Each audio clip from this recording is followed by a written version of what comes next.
Good morning.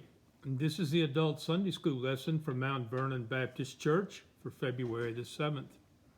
Our lesson today is taken from Genesis chapter 39 and 40. The title of it is Joseph is Protected in Egypt. Our application today is quite strong. The student will conclude that he should be faithful to the truth even while he is being mistreated. Now, as we begin this particular stop on our study journey, I think it takes a moment for us to grasp the importance of Joseph and why he is so important to us. Here in the book of Genesis, we are given 14 chapters that speak on Joseph and his life. More than the creation of the universe, more than Father Abraham, more than Isaac, more than Jacob. All this is done so that we might grasp the importance of this man. The lessons that we will learn here as we study the life of Joseph will be very applicable to our own lives today. And this is one of the main reasons that the Lord has given us so much information on Joseph. The other one is that Joseph acts for us as a type, a foreshadow, if you will, of Christ to come. We will see this again and again in the things that happen in the life of Joseph. Now, our last stop on our study journey through Genesis focused on the mistreatment of Joseph by his older brothers. The group to whom Joseph was sold into slavery took him to Egypt and resold him to a high Egyptian official named Potiphar. What happens after that moment now begins to reveal to us much about the further types and shadows found in the Old Testament that are revealed in the New. Jesus himself brought focus on this matter in Luke 24:27 when he spoke with the two on the road to Emmaus. Listen carefully to what Jesus said to these two. And beginning at Moses and all of the prophets, he expounded unto them in all the scriptures the things concerning himself. Our study journey has prepared us to better understand those words of Christ. Verse 39:2 quickly teaches us that the Lord was with Joseph, and through him the Lord prospered the house of Potiphar. The reason we ponder this thought is because our first chapter today once more allows us further study into the types and shadows of Genesis. Here the description of Joseph and his time in Egypt allows us a type of the incarnation of Jesus Christ to come later. What do we see that makes us lean into that view so strongly? First, Joseph becomes a servant. An officer of Pharaoh, Potiphar, bought Joseph from the Ishmaelites who had brought him to Egypt, 39:1. What a contrast from the beloved son in his own father's house to the degradation of slavery in Egypt. Philippians 2 teaches us that Jesus, who was in the form of God, made himself of no reputation and took on him the form of a servant. Joseph the servant was a blessing to others. 34:5 teaches that the house of this Egyptian was blessed for Joseph's sake. Clearly, Israel was blessed that the Son of God was sent to them as a great blessing for the nation. Joseph was sorely tempted by the wife of Potiphar, yet he sinned not. She tried strongly to seduce Joseph, but he knew what a sin that would be, and he refused her advances. Joseph's temptation foreshadowed the seduction attempt by Satan of Jesus in the wilderness. Yet, Jesus refused those advances there, and like Joseph, sinned not. Joseph himself was falsely accused, and he offered no defense. Isaiah 53 is very clear for us that Jesus was falsely accused and tells us how Jesus was oppressed and afflicted, yet he opened not his mouth. While in prison, Joseph's predictions came true. Jesus told his apostles exactly what was going to happen to him in great detail, and each detail came true. Remember the 3 crows of the cock? We see that Joseph never became bitter or a resentful man as he endured all of his trials. He did not hate his brothers or those who bought him and took him to Egypt, or his Egyptian masters or his jailers. He knew the Lord had been with him and that he had never been forsaken. Through faith, he believed and knew that his success in Egypt was because God was with him.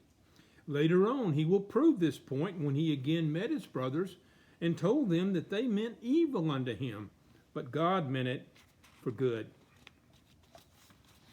These types we began to see began with us in Abraham's time, whom we see the first expression was the doctrine of election.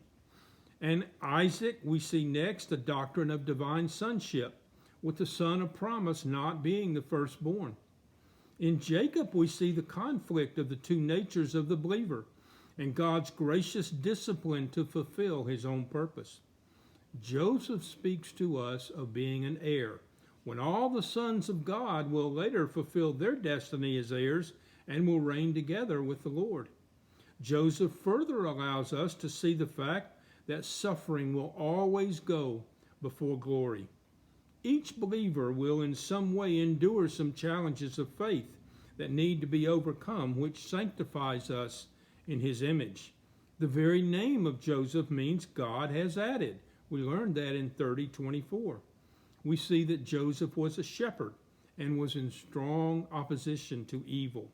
He revealed the vile things, the things that were done by his half-brothers. He revealed those things to Jacob. And Jesus testified in the same way of the evil works of the world in John 7:7. Joseph held the first position in his father's love. Just as Jesus, he was the son of Isaac's old age. Joseph endured the hatred of his brethren, just as Jesus was rejected of his own. Joseph foretold the future of his own sovereign position, which would be in Egypt, as he revealed his dreams originally to his brothers, causing them to hate him even more. All these factors are important to prepare us for the next stop on our study journey.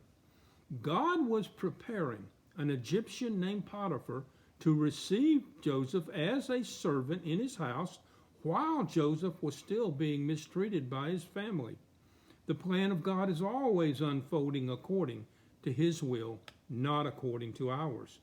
Now, as Potiphar took Joseph into his house, he quickly recognized the talent of this young Hebrew, and Joseph rose to be in charge over all of the household and to manage it for his new owner. Here's another type for us, as Jesus clearly thought that to be great, one must first be a servant. Luke 22. This handsome and talented young Hebrew drew the eye of the wife of Potiphar. She commands him to come and lie with her in 39:7. This would have been a great sin. And even though the temptation was in front of Joseph, he refused to yield to it.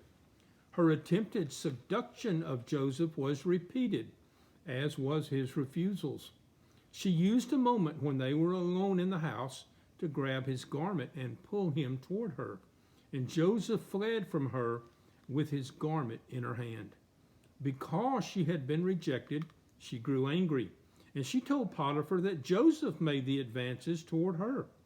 Potiphar was angered by this lie of his wife, and he had Joseph placed in prison under the false charges of his wife.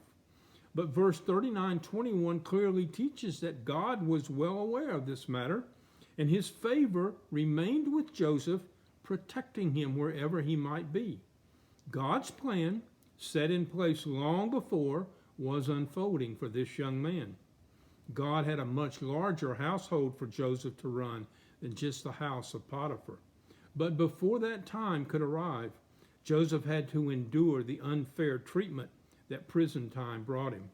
Once again, his talent was quickly revealed, and the keeper of the prison put all the prisoners under the hand of Joseph. Do we see how Joseph rose to prominence wherever he was? God gave him these abilities, and he willingly used them no matter where he found himself. He did not display a bitter or resentful spirit, and he was as successful in prison as he had been in the house of Potiphar. Do we see the providential hand of God using Joseph and preparing him for even greater things, even while he remained in prison? The Lord did not forsake or leave his own. We must keep this scriptural lesson close to our hearts because it applies to each and every believer. As Joseph prospered in prison, he came to be well known to the other prisoners. There were two former high officials, servants of Pharaoh, in the prison with him. One was actually the cupbearer of Pharaoh, and the other was Pharaoh's chief baker. We are not given the reason that they were in prison, but given their high positions and where they stood in the court, it's likely that a plot to poison Pharaoh had been uncovered, and these two were suspects of the crime. To be there meant they had in some very serious way offended the king himself. These two men were having constant dreams of themselves being downtrodden, and these dreams troubled them very much. They approached Joseph for his opinion as to the meaning of these troubling dreams. These factors are important to prepare us for our next stop on our study journey. Joseph had experienced his own visions and dreams, and he revealed that he believed these were messages from God. The butler's dream was interpreted by Joseph to mean that he would again be restored to the service in Pharaoh, getting back again his former job. Unfortunately, the meaning of the dream of the baker was also given to Joseph, and he revealed that in 3 days the baker would hang for his crime. As Joseph used his wisdom to allow the meaning of these dreams, he asked the butler to remember him to Pharaoh when he was restored. Sadly, when this cupbearer was restored, he forgot the request, and Joseph languished 2 more years in the prison. Pharaoh then had his own troubling dream, and he would share his troubles, concerns with the cupbearer who also served as his butler. And then the butler remembered Joseph, who he knew could help Pharaoh understand his troubling dream. Do we see the hand of God still moving in the hearts of men to fulfill his purpose and only his purpose? Here's a perfect example of the 3 possible answers to the prayers for every Baptist. We know the answer to some prayers is yes. The answer to some prayers is no. The answer that we dislike the most is wait. Surely Joseph was much in prayer as the servant of God who was always under God's protection. For these last 2 years he remained in prison. Joseph received answer number 3 from the Lord, so he faithfully waited. These days for Joseph were far from mountaintops of faith. They were valleys where the darkness of faith rules. But Joseph did not lose his faith, for he knew the Lord had delivered him from the pit where his brothers had thrown him. The Lord had brought him to Egypt, and he would care for him now just as he had before. Our chapters teach us that Joseph's masters were well pleased with him, Potiphar, the jailer, and later Pharaoh himself. We recall that the Heavenly Father spoke to the whole world announcing how well pleased he was with his only begotten son. Joseph remained a blessing to others. Joseph, while innocent, suffered at the hands of the Gentiles, another type of Jesus. Joseph won the respect of his jailer. In Luke 23:47, we are taught that the centurion in charge of the death of Jesus recognized who Jesus truly was. Joseph was numbered among the transgressors, just as Jesus was put to death between 2 thieves. Joseph knew the future, and his predictions came true, just as Jesus predicted his own future and the future of Israel. Joseph desired to be remembered, as he asked the butler to remember him to Pharaoh. Jesus himself said at the Last Supper that those who believe should recreate that moment in memory of him. Next week, we will see how God's plan moves Joseph from prison to prominence over all of Egypt. I hope to see you here.